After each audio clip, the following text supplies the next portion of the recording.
Hi, welcome back. It's taken me rather a long time to work through this extravaganza of a holiday with Spencer, but it wouldn't it? I mean, it was a 70-day holiday, so there's rather a lot to tell.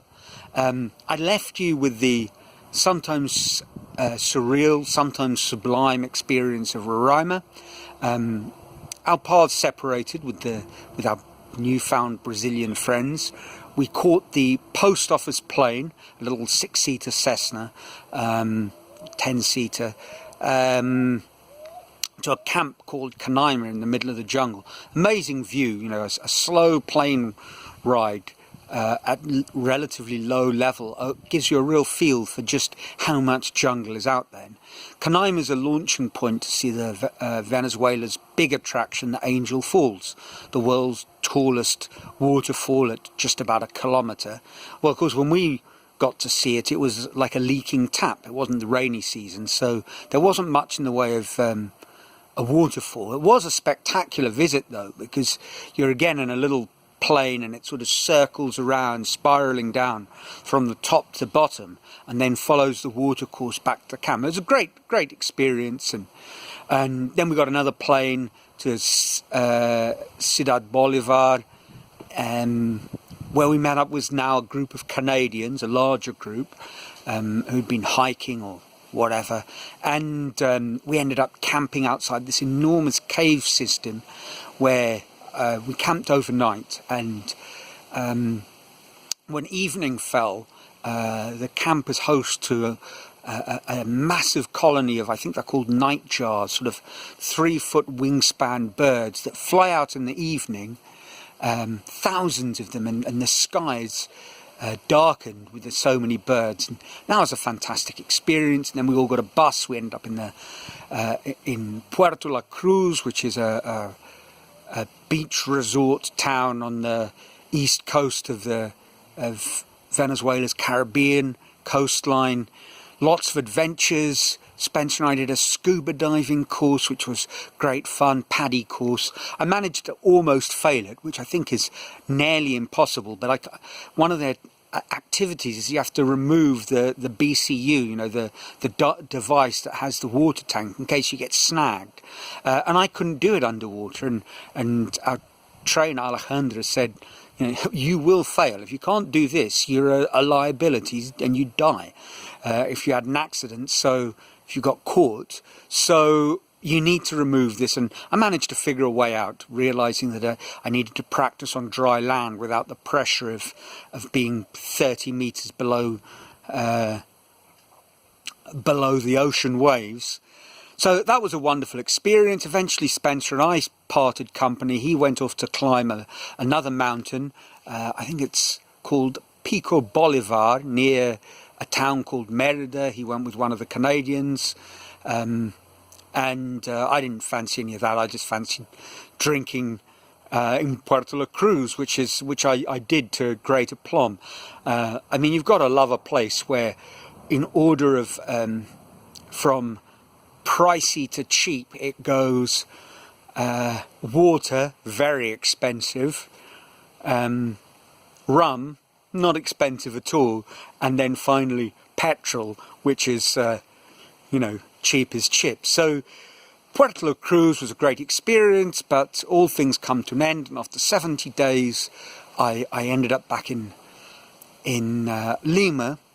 After that holiday, Spencer ended up moving in with myself and my housemate, flatmate Lucho, and eventually a quite entertaining Argentinian lady, Lorena,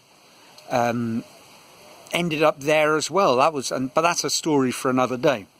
Thing is, in thinking about this and this version of the good life, the fact is that the good life for most of us ends up being something that has some element of scarcity to it. You know, whether it's the Rapper's Paradise pool party, or whether it's Spencer and my adventure trip down the Amazon and up the mountain, it's partly incredible, the good life, because not many people are doing it. Otherwise it would be the ordinary day-to-day life. And that sort of begs a question of, I almost want to say, of moral dimension. Now, you might say, hang on, don't get all carried away. Having a good life is not immoral. And no, I don't think it is. But if I used a very semantic sort of argument, an application of, a misapplication, I'm sure someone will correct me, of Kant's categorical imperative, it's of debatable moral position, the good life. First of all, I discussed Kant's categorical imperative as I understand it, which is flimsy at best, before, but here's a rough summary. It's sort of like a much better version of the biblical golden rule, because the do unto your others is somewhat flawed. What if you're a masochistic psychopath? Doing unto others may not be in society's best interests. But Kant's categorical imperative presents a very interesting alternative idea. It's imagine that what you're doing were a universal law, that everybody had to do it. Could that work? Would that work? What would happen? Would it be a good thing or a bad thing? And if it would be a bad thing, in essence, you doing that thing is a bad thing too, is morally questionable. So could everyone lead the good life by my sort of definition? And we're not even going to go down the, gun-toting, drug-fueled rapper pool parties. Forget all that. Just my version of the good life. Is that possible for everyone? And the answer is quite simply no.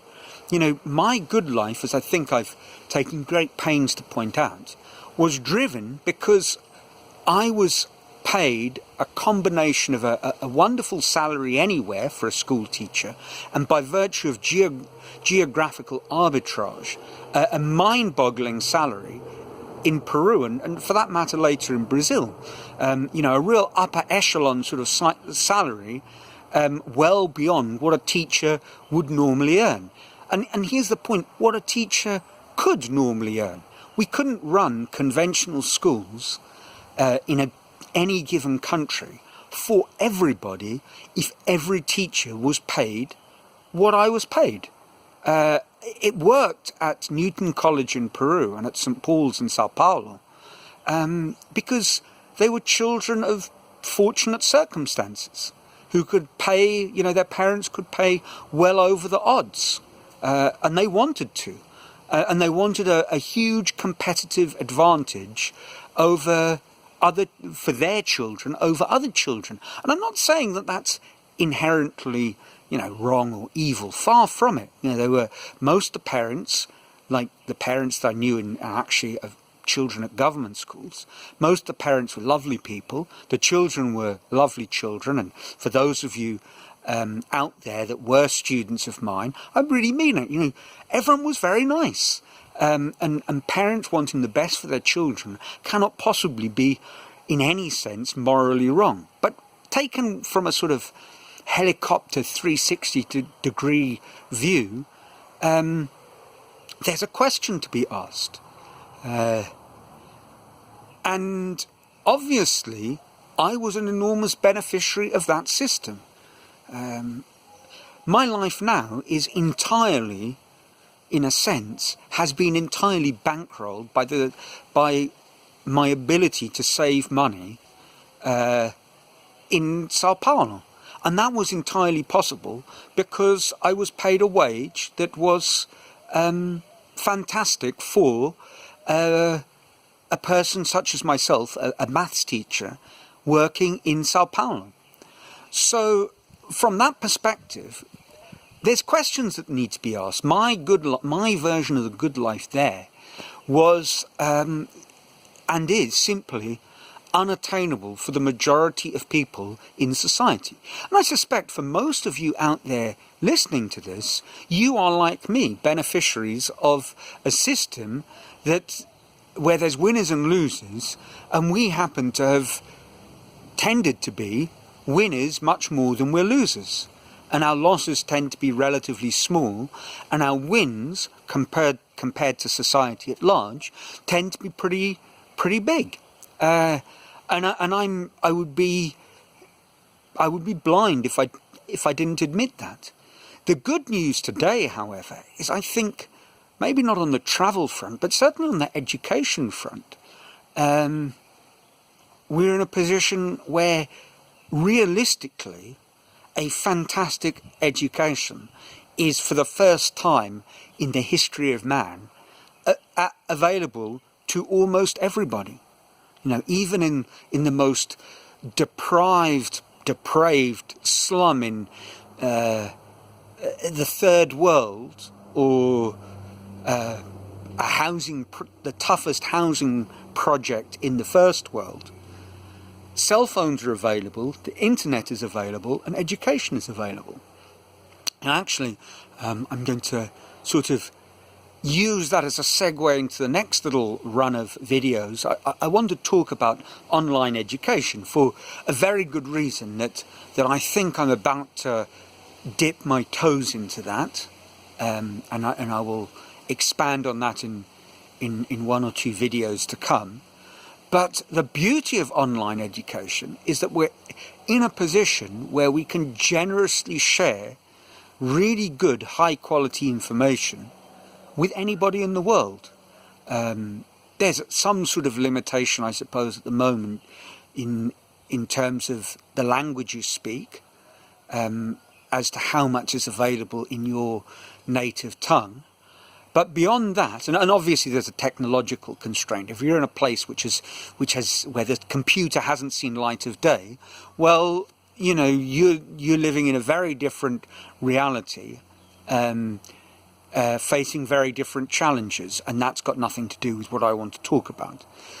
So assuming you're one of probably 6 billion people in the world who live with some sort of first or second-hand access to computer technology, education is available to you free or at a very low price. And really, that's what I've been thinking about. I've seen all these advertisements, these marketing ploys about, you know, passive income and getting rich through scalable online educational products. And very often what people are doing is selling you a program to teach you how to sell programs.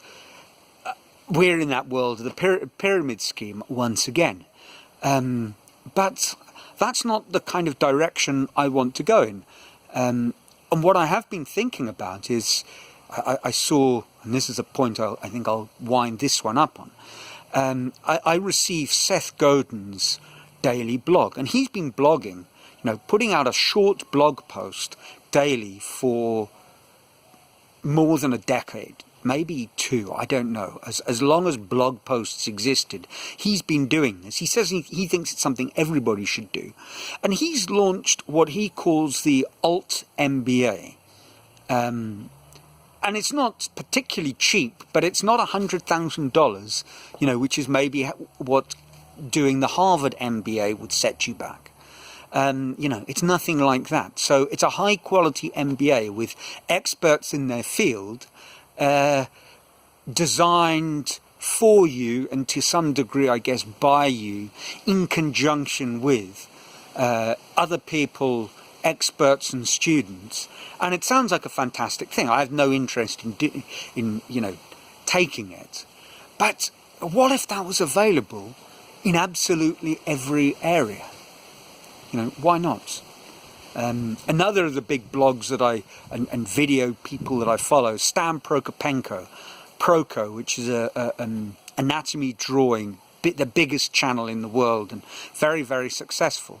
And he does a thing with another chap that he calls the Draftsman Show podcast, and they're talking about the pros and cons of going to art school or designing your own art school via online means.